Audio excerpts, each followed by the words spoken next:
I just got my eyes checked out. It was actually quite efficient. I got there around 8 o'clock and I got out of there just after 9, so that wasn't too bad. All the other poor bastards had to wait a lot longer for whatever clinics they were going to. They seem to prioritise the eye clinic more.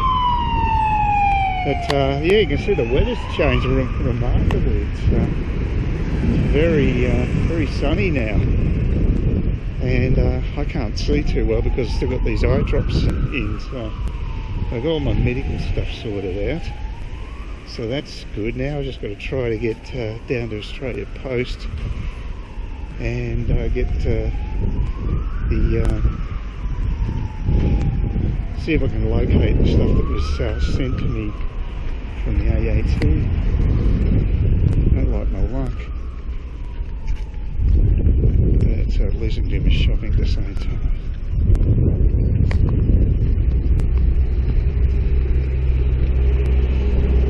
So that's something. But yeah, look at the day. It's beautiful now, and as I say, it's cooler than Saigon. It's a lot easier to walk around, and I don't have to dodge motorbikes. I mean, when I got here on Friday night, got the taxi ride back to my place, it looked like a ghost town compared to Saigon. I mean, Saigon is so full of life and traffic. It's chalk and cheese.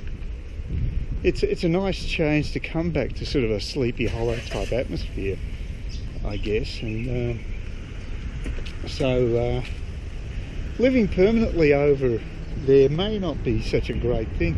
I think you appreciate it more when you don't do it permanently. So my tentative plans now would be probably looking at August, September this year to maybe go back to Vietnam for a month. Tentatively. See what happens with airfares and everything else. It'd be nice if it was a direct flight, that would be great. But it might be pushing it. That's the only real pain.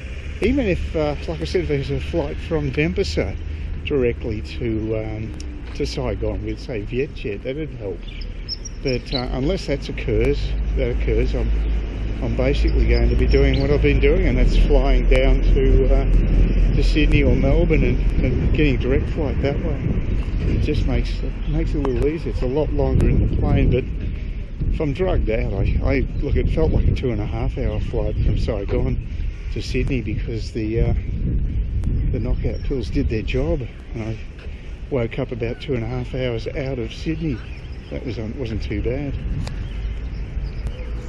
So,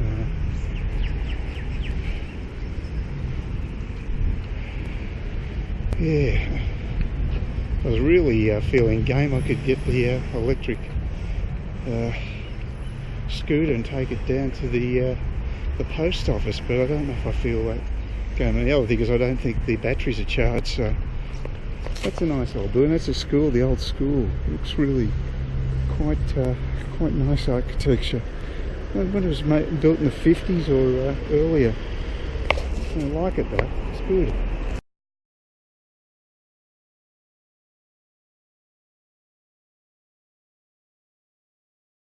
Oh, it looks like they're onto that fallen tree branch. Didn't take them too long.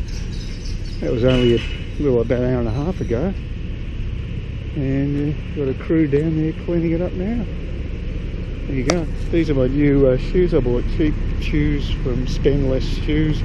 About $33 I think. Pretty cheap. So, still have to walk around here. Got the wood chipper. Oh, what's the news?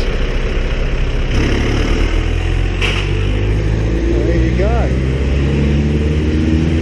Actually, the council hasn't been sitting on their arse. They have been doing a few things. They finally fixed up that footpath to Cairns Central. Boy, that was overdue. And it's good to see they're actually making sure they're clearing the pathway here. So that's good news. But yeah, these new shoes, pretty cheap. Don't know how long they'll last, but I've ordered a more sturdy pair from the same company, funnily enough, in South Australia through eBay. But these ones have got proper leather encasement, leather uppers, and they're costing about 52 bucks, which is quite a good discount, about a $15 voucher coupon discount through eBay. So normally those sorts of sandals would cost about 65 bucks or more, so I'm getting them for 52, around 52, because I'm buying on eBay and with the coupon, so it's a good deal.